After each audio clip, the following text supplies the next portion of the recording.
C'est Ralph Lauren, parce que c'est Ralph Lauren qui aime bien des couleurs assez... ce genre de couleurs un peu qui sont toujours bright, genre de jolies couleurs un peu vives comme ça, d'une manière assez classique.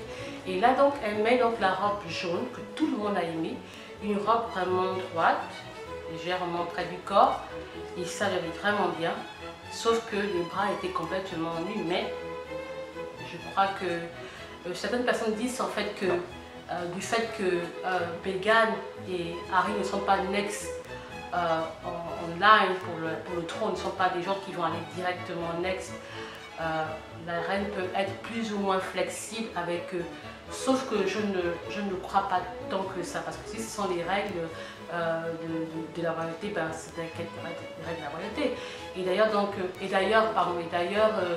il faut vraiment dire que les Windsor, la royauté d'Angleterre est assez controversielle parce qu'on dit ça en français, et qui sont des gens qui sont tout le temps dans la presse people, et parfois c'est un peu agaçant quand même à un point, parce que non seulement ils sont très contradictoires dans ce qu'ils disent, ce qu'ils font, en général, d'après ce que moi je vois, et ils sont toujours dans la presse people. Je dis pas la presse nationale, mais la presse people.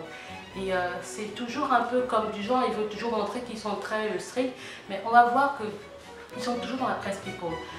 À la différence de leurs voisins de l'autre côté, donc la royauté d'Espagne, qui sont un peu, je trouve qu'ils sont plus ou moins, ils sont moins stricts dans leurs règles, mais ils sont plus discrets que la royauté d'Angleterre.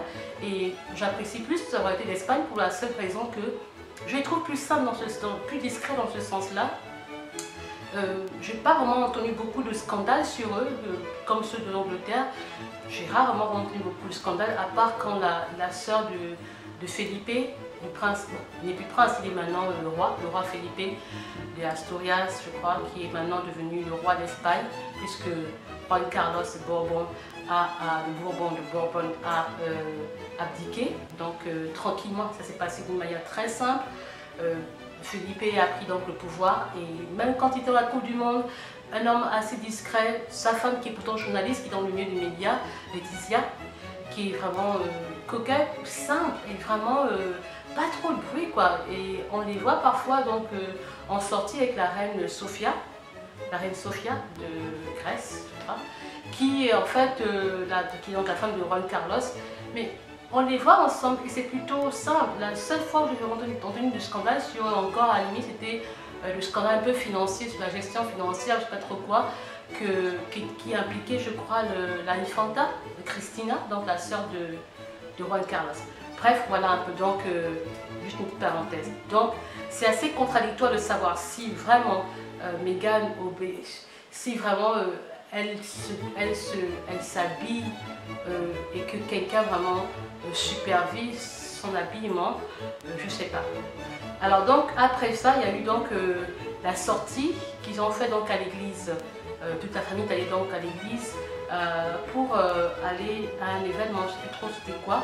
Et donc Meghan a porté une très jolie robe Dior avec un chapeau, un très joli chapeau, moi j'ai beaucoup aimé. Et la chaussure était aussi Dior, le clutch, donc la pochette était aussi Dior. Donc c'était un bleu marine, très chic, très beau, et ça lui allait à merveille. Ensuite, elle a porté une tenue Ralph Lauren, une robe un peu genre tissu léger, un peu crêpe, genre, j'étais bien mousseline ou crêpe, je sais pas, de Ralph Lauren, à l'occasion du baptême du fils du prince Louis, ou je sais pas, le dernier de William et Kate.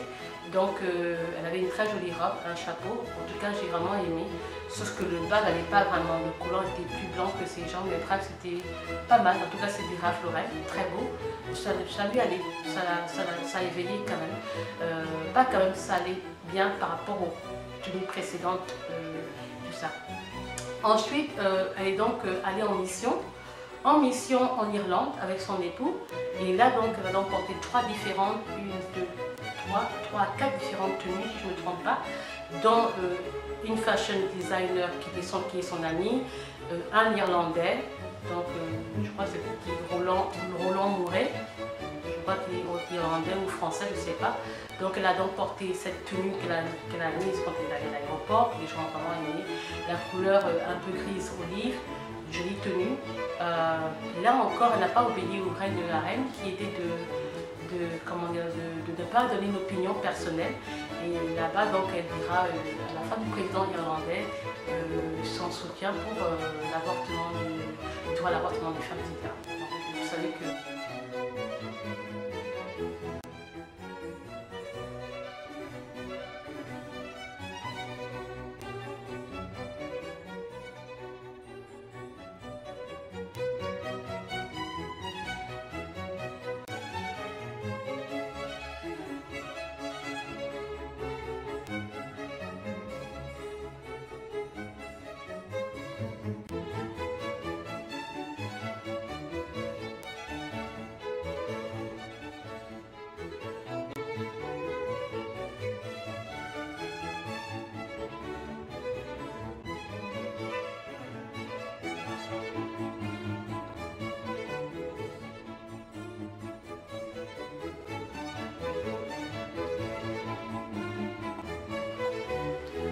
Alors, donc, après ça, ensuite, il y a donc un événement qui se passe parce qu'elle a eu beaucoup de sorties. Du retour de l'Irlande, je crois, elle est donc invitée, parce qu'il y a plusieurs sorties, il faut que je me rappelle. Il y a eu donc la sortie pour le mémorial, enfin l'exposition de Nelson Mandela, le centenaire de Nelson Mandela, à Londres. Et donc là, elle porte une tenue d'une jeune fashion designer canadienne, Noni. Et donc elle porte cette robe, les gens ont aimé, mais ils ont trouvé ça trop simple. Une fois de plus encore, les bras étaient dehors. Donc je ne sais pas si c'est vraiment ce qu'on leur demande de porter, mais il faut dire qu'elle en fait qu'à sa tête, puisque même encore, elle attrapait encore les bras de son mari. Et ceci et cela, bon bref, ça c'est un côté dont je ne vais pas trop m'attarder. Peut-être que je parlerai mieux, plus je ne sais pas. Mais voilà, on est là sur le lookbook. Ensuite, elle porte ensuite une tenue au Wimbledon. Au Wimbledon, donc ça c'est la tenue que tout le monde a aimé. Aussi c'est un pantalon blanc évasé et une chemise rayée, donc le tout de Ralph Lauren. Les gens ont vraiment aimé, sauf que ce n'était pas approprié selon la royauté. Et encore pire, elle avait un chapeau qu'elle n'avait pas le droit d'amener ou de porter même sur le balcon royal dans lequel ils sont censés s'asseoir. Donc du coup, si vous avez bien suivi le match, ce jour-là c'est Serena qui jouait contre la jeune Allemande Kirby, je crois. Elle avait le chapeau sur elle, sur ses genoux, donc elle ne portait pas le chapeau. Donc c'était une interdiction au niveau de la royauté.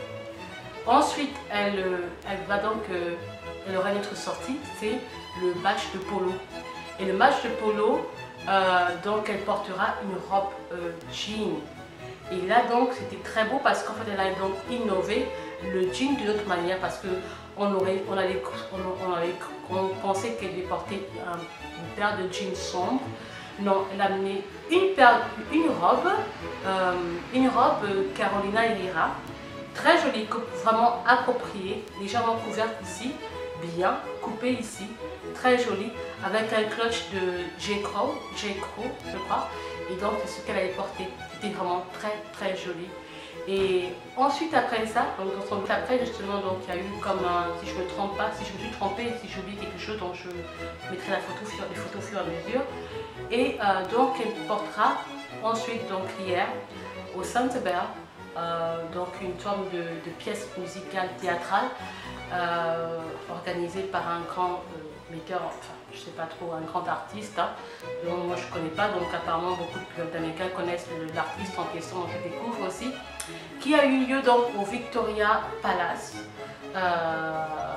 Et donc à cet effet, j'étais donc invitée pour, comme je vous l'ai dit tantôt, pour raise fund, dire essayer de rassembler des fonds pour la cause des enfants malades du sida, du VIH au Botswana, une des causes pour lesquelles le prince Harry est très impliqué. Et donc là, elle porte justement une tenue qui n'a vraiment rien à voir, c'était pas souvent, une robe courte, vraiment courte, vraiment au-dessus du genou, avec un tuxedo. C'était très joli. Et la maison, je crois, c'était, ils ont dit Charles et je suis trop Charles ou Philippe quelque chose. Voilà, donc oui, et la robe au mariage d'une meilleure amie de Harry, qui est donc une robe plissée, une jupe, je crois que c'était une jupe et une chemise, ou alors une robe plissée en dessous à 2 couleurs de Club Monaco. Elle a donc porté cela, c'est très joli, sauf qu'elle a eu un wardrobe malfunction, donc il y a eu un problème au niveau d'ici, mais heureusement qu'elle avait donc comme une sorte de broche au-dessus, et je me capte donc caché. Voilà, donc la robe est de Judith et Charles, la robe qu'elle a mise hier, donc tout le monde est crazy sur cette robe-là, quoi. Tuxedo et robe courte, tout le monde a aimé le style. Maintenant, est-ce que cette robe tuxedo était au goût de la royauté? Bon, les gens disent oui parce qu'on a vu Kate le faire 1 ou 2 fois, porter une robe à peu près de ce genre, courte aussi de cette taille, et que c'était donc un lieu approprié pour s'habiller comme ça. Bref, je sais pas, mais pour dire vrai, là elle a vraiment tout couvert, sauf que j'étais vraiment court en bas, mais je sais pas, c'est pas à nous de juger. Je crois que comme je disais tout à l'heure, ils sont vraiment très contradictoires dans leur royaume là-bas. Donc, ce que je voulais partager avec vous, c'était donc les différents looks, donc le lookbook et l'évolution du style de la duchesse de Sussex. J'espère que ça vous a plu, je sais pas, mais c'est un sujet qui me plaît. J'aime bien partager ça parce que j'écris souvent sur mon blog, et si j'aime les lookbooks et les styles, et que j'aime bien les magazines, forcément, puisqu'elle est devenue, elle s'impose, hein, elle s'impose petit à petit. Donc il faut dire que Kate, désolée, mais la nouvelle belle-sœur est en train de vraiment faire son nom, quoi. Elle fait sa signature et tout, donc voilà. Allez, je vous dis à la prochaine, au revoir.